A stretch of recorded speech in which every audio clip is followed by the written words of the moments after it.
Dr. Niranjan, for the kind introduction. So, in coming 30 minutes, we will see regarding uncommon mutations in non-small cell lung cancer in the EGFR subtype. So, so we all know that lung cancer is basically non-small cell and small cell. Small cell constitutes some 15% or 20%, whereas the non-small cell is a big chunk, that is 80%. So non-small cell lung cancer, we have adeno and squamous, but however, if you take the non-small cell lung cancer, is not a single disease. It is a heterogeneous disease with multiple mutations being present in it. You can see the whole big chunk of 38% where we don't find any mutations. So, like if we have a cancer, it has to be driven by a mutation. That is what we call as a driver mutation. So we don't find a single driver mutation in nearly 38% patients. Whereas in the remaining 26, you can see the big blue chunk where the KRAS mutation is present, and we don't have a drug to target this KRAS mutation. That's why this 26% patients cannot be targeted by any drug, and they perform poorly. And then we have another chunk of nearly 18%. This is Western data. The moment it comes to Indian or Asian data, the number is around 30%. So you can see the rest all small chunks from 18%, 3%, 1%. So that means a lot to us. So roughly, if we have to understand, half of non-small cell lung cancers don't have a single driver mutation which can be targeted, whereas the other half chunk has driver mutations. And mind you, these are stage 4 lung cancers, and in the rest half we can target with simple tablets. So we can identify a single mutation in 50%, and if we can identify, we can target them with tablets, that is oral tyrosine kinase inhibitors. So among them, among the 50%, the most common is the epidermal growth factor receptor pathway. You can see normally what happens in a normal cell is, so there is multiplication of the cell only when there is stimulus at the receptor level. So if there is no stimulus from outside, there is no multiplication. What happens in EGFR mutation is, even though there is no stimulus from the outside, there is an auto activation of the cells, and the cells continue to multiply even if there is no stimulus. That is uncontrolled proliferation due to autogenous activation of these EGFR pathway. So if you look into the EGFR pathway, so we basically we name them as exons. So we have basically exon 18, exon 19, exon 20, and exon 21. 18, 90, 20, 21. These are the four exons for EGFR mutation. Among these, if you look into exon 18, it is least common when you compare to all the three, and it is not sensitive to be inhibited by target therapy because the ATP binding site has not got much affinity to the existing drugs. And then coming on to exon 19, that constitutes the big chunk, and this is exquisitely sensitive to existing treatments. So we label a disease or a particular mutation as good when we have a drug that acts on that receptor. So the disease has no problem to be cured. So we name the disease as bad only when we don't have appropriate treatment. So exon 18 cannot be easily inhibited. Exon 19 is the best mutation to have, and usually in exon 19 deletion, we don't see uncommon mutations in the exon 19 at all. So exon 19 is free of any sort of resistant mutations, or it is free of uncommon mutations. So whenever we speak of uncommon mutations, we are speaking in exon 18, exon 20, and exon 21. Exon 19 is the best subgroup that has the best response to oral TKI, and that constitutes the majority. And then coming on to exon 20 is where we have the classical T790M. Not only that, we have what is known as exon 20 insertions. Exon 20 insertions are the most difficult to treat. And T790M, if we can treat with osimertinib, that is the best way we can handle this. The moment you go to exon 21, they are sensitive to treatment. So if I can just put a rough figure from the best mutation to the most difficult mutation to treat, I will give exon 19 to be the top priority, which is easily targetable, and these patients do the best. Exon 19, and we don't see any uncommon or resistant mutation in exon 19. Number one. Number two, you go to exon 20. So exon 19 is the best. The second best is exon 21. Exon 21 again is easily targetable. We have L858R, which is the most easily targetable mutation in exon 21.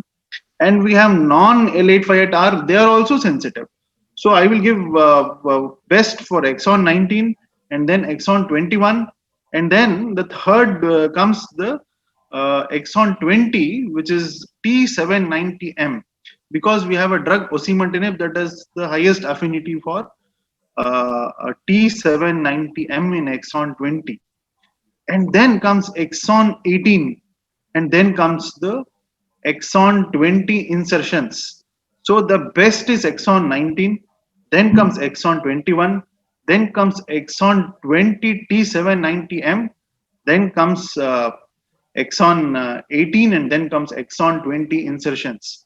So this is sort of nowhere it is mentioned, but if you can go to the data from the best to the worst, or from easily targetable to the most difficult most difficulty in targeting, this is the sequence: exon 19, exon 21, then exon 20 T790M, and then we have exon 18, and then we have exon 20 insertions, which are the most difficult to treat. So with this in the mind, if you can go ahead. So we call it as uncommon mutation because they constitute the least chunk. You can see this chunk, you can see the exon 19 and exon 21 constituting nearly 80 to 90% of the EGFR mutations, whereas the small chunk is just around 10 to 15%, and that's why they are uncommon. So the moment we have any uncommon disease or uncommon mutation, we will not have phase 3 data. It's very difficult to generate high level data because a number of patients will not be available to be recruited. Therefore, whatever data we have will be from the subgroup analysis of big trials or case series report or a group of patients from a big trial. So it's basically a subgroup analysis from where we get data how to treat these uncommon mutations, and it is very difficult to get the data the way we have with exon 19 and exon 21. So you can see the one that is in red. So if I am speaking of exon 18, the most common is G719X. Difficult to remember the numbers, but you can roughly have GX is exon 18, and then exon 21 is L861Q. We know L858R is exon 21. So L861Q is exon 21. Then we have S768I, it's in exon 20, and then exon 20 insertion. So these are the four. So uncommon mutations are many, but among the many, we have these three or four important mutations which we need to remember. So G719X in 18, L861Q in 21, S768I in 20. So this exon 18, 20, 21 and exon 20 insertion. So you can clearly note that in exon 19, we don't come across resistant mutations usually, and we don't come across uncommon mutations in exon 19. So whatever we speak on exon 18, 20, and 21. So then if you look into the preclinical data, so if you look into the tyrosine kinase inhibitors, we have first generation, second generation, and third generation. First generations are reversible inhibitors and they have least activity on uncommon mutations. Whereas the second generation TKIs basically are afatinib and decomatinib. They are irreversible blockers and they have activity even on a wild type EGFR. That is, even if there is no activating mutation, it inhibits even the wild EGFR. Therefore, more side effects and more chance that it is going to inhibit the uncommon mutations also, because it is sort of a pan HER2 blocker, pan ERBB irreversible blocker, afatinib and afatinib and decomatinib. Osimertinib is a novel third generation TKI which is specifically engineered to target exon 19, 21 and T790M, and it has no activity on wild type EGFR. Therefore, you don't, even though osimertinib is a novel one, has excellent action on the T790M, but it is not a pan HER2 blocker. So the chance that osimertinib may be active on an uncommon EGFR mutation is less likely because it is engineered for specific mutations only. Whereas afatinib, which is the hallmark TKI in the second generation, and now we have decomatinib. So afatinib is a pan ERBP blocker, and it is irreversible, and it also inhibits wild type EGFR. So that's the reason where if I have an uncommon mutation, I don't know which TKI works, because first and third generation are more specific for activating mutations and they do not have much action on the wild type EGFR. Therefore, my choice of therapy will be a second generation TKI, especially afatinib, depending on the data, when I have an uncommon EGFR mutation, because it is an irreversible pan HER2. Matlab, it will inhibit exon 18, 19, 20, 21 and even the wild type irreversibly. Therefore, whenever I am in doubt that I have an uncommon EGFR mutation, it is wise to choose a TKI that has a broad spectrum of action, so that I can get the best possible response. If I know a particular mutation, for example T790M, then I know osimertinib works the best. But in these uncommon mutations where we don't have much data on the first and third generation TKIs, using afatinib logically seems valid. So if you look into the IC50 concentrations, you can see the bar diagram on the right side. So we have erlotinib, which is first generation TKI, afatinib is second generation TKI, and osimertinib is third generation TKI. So you can see the bar diagram. So you can see if you look into the L858R, which is exon 21, which is in the sensitive sensitizing EGFR mutation, you can see all the first second generation TKIs, even in the least concentration, they are active. The moment you go to L861Q, which is again in exon 21, the concentration required for erlotinib is more. You can see the amount of concentration required, nearly 20 times the IC50. And then you can see osimertinib a little more, whereas if you look into the S768I, which is there in exon 20, you can see practically it should be both erlotinib and osimertinib need to be given in supranormal doses to nearly 30% of the IC50 you want. So if you want to inhibit the uncommon mutations in exon 20 or 21, as per this data, afatinib is where, which is the most effective with least concentration. So from this bar diagram itself, we can understand that a second generation TKI, which is afatinib, works the best even in least concentration, even against uncommon EGFR mutations, that is exon 20 and exon 21, that is L861Q and S768I. Afatinib is more effective, or the amount of IC50 required is the least with afatinib when compared to the first generation or the third generation TKI. So this is another similar representation in the bar diagram where you can see the IC50 required to target uncommon mutations other than T790M. You can see that it is the least for afatinib. So from this we can understand that this second generation TKI will be the choice of treatment if I have an uncommon EGFR mutation. You can see the amount of IC50 required for gefitinib and erlotinib. They are sky high. You can see nearly 10 power 1, 10 power 2, 10 power 3. Whereas if you come to afatinib, it is the least. Then going further, so this is another representation.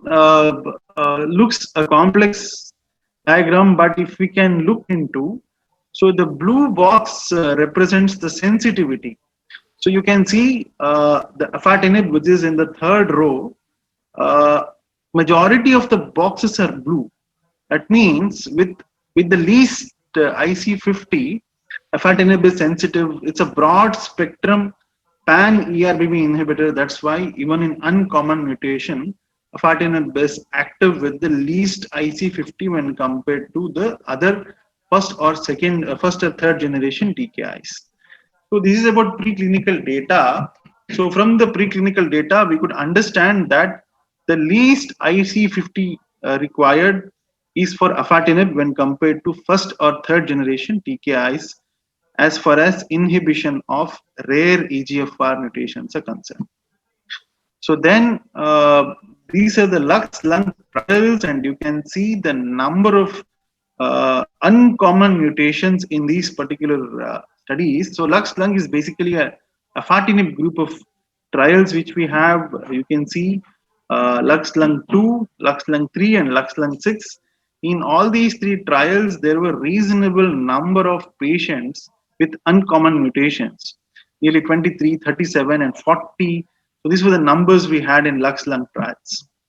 And this is a very meaningful classification of uncommon mutations grouped into group 1, group 2 and group 3. This is sort of a prognostic and a predictive classification. So you can see group 1 has all exon 18 to 21 mutations which are uncommon, and these are the best prognostic among the uncommon mutations.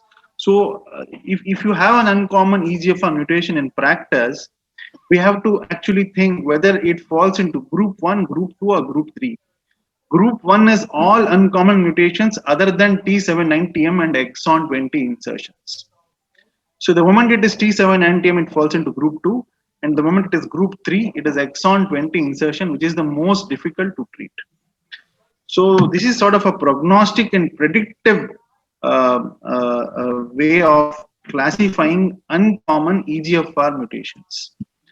So if you look into response rates, progression-free survival, and the disease control rate, so if you look into the response rate, you have some 70%, more than 70% response rate for the group 1. The moment you come to the T790M group with afatinib, the response rate is around 14%, and the moment it is exon 20 insertion, it becomes 8%.